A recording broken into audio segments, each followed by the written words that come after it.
première des solutions pour sauver les océans, en tout cas en ce qui concerne le changement climatique, c'est d'abord de lutter contre le changement climatique. Donc peut-être que la solution primordiale pour sauver les océans, elle ne se trouve pas dans les océans, elle se trouve ailleurs, elle se trouve dans notre capacité à réduire les émissions de gaz à effet de serre. Effectivement, si on limite les émissions de gaz à effet de serre, on va limiter le changement climatique et on va limiter l'impact du changement climatique sur l'océan. Ça veut dire que l'océan va se réchauffer moins, que le niveau des mers il va monter de façon moins importante, que l'acidification des océans sera plus limitée et que les impacts sur les écosystèmes océaniques seront plus limités.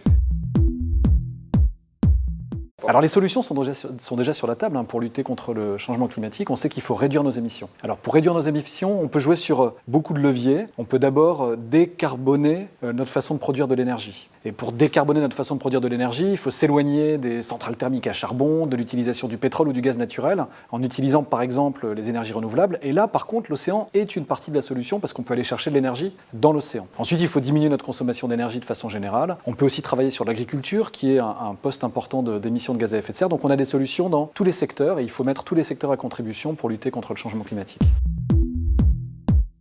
Alors si on lutte contre le changement climatique, on va effectivement limiter la vitesse à laquelle l'océan se réchauffe. Et donc ça permettrait aux écosystèmes présents aujourd'hui dans l'océan de s'adapter plus facilement à cette augmentation de température, à la modification des courants qui en résulte. Ce qui se passe aujourd'hui, c'est que ça va trop vite pour la plupart des écosystèmes. Certains sont capables de se déplacer. On peut imaginer que les espèces pélagiques qui nagent sont capables, avec leur niche climatique, de se déplacer vers les pôles, par exemple. Mais imaginez tous les écosystèmes qui sont fixés. Les récifs coralliens, les écosystèmes côtiers, eux, ils ne sont pas capables de se déplacer. Et donc cette augmentation de température, cette modification des conditions environnementales est trop rapide. Et donc il faut laisser du temps à ces écosystèmes de s'adapter. Et donc il faut limiter la vitesse à laquelle le changement climatique se développe.